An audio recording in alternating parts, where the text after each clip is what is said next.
Shoulders. So we're going to talk about shoulders.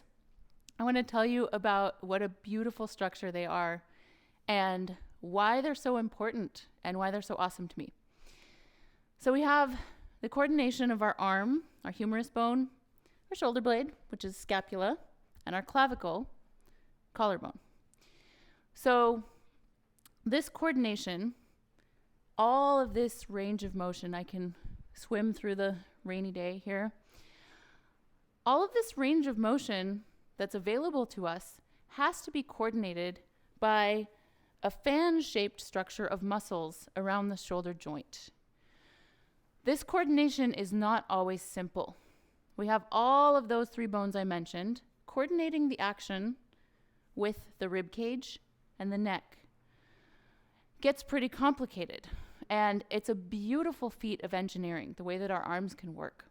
It takes a lot of refinement of muscle for us to be able to have the capacity to move our arms in all of these directions and to do so with efficient strength. The problem is that for a lot of us, we spend most of our day with our arms in front of us, typing, driving, maybe cooking something, carrying our children, washing dishes. Just because of the way that our bodies are set up and the way that our culture is, we tend to have a lot of positions that are the same. We need more variety. We need more access to our strength and flexibility. So what we're going to show you will help with that.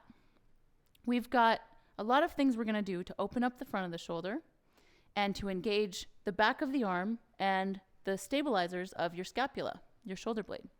Those are really important things that can help you to maintain better coordination through this gorgeous structure, and it will feel a lot better. I don't know if you've noticed this, but a lot of times when you have tension in your shoulders and your neck, it happens around times of stress. Our stress will affect how our shoulder and neck structure functions.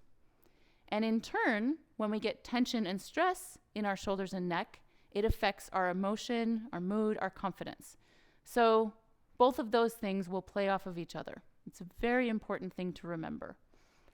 Sometimes when you're feeling upset or stressed or angry, a little bit of a postural adjustment can work wonders on helping you to feel better. I promise. Try it next time you have that situation.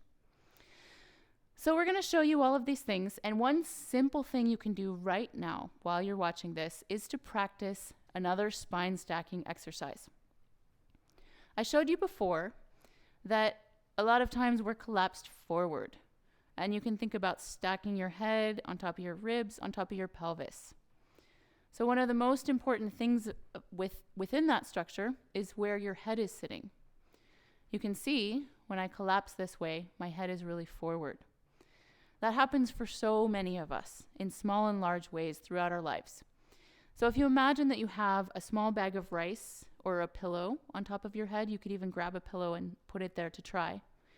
Just think about lifting that object up towards the ceiling.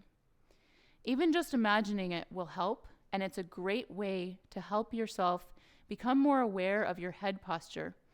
And it's a wonderful thing to practice when you're driving, walking, sitting at your desk, standing. I know I even have some clients who keep a little beanbag or something at their desk, and when they're starting to feel tense, they'll place it on their head and practice holding that up. Just something small. Even the idea will help.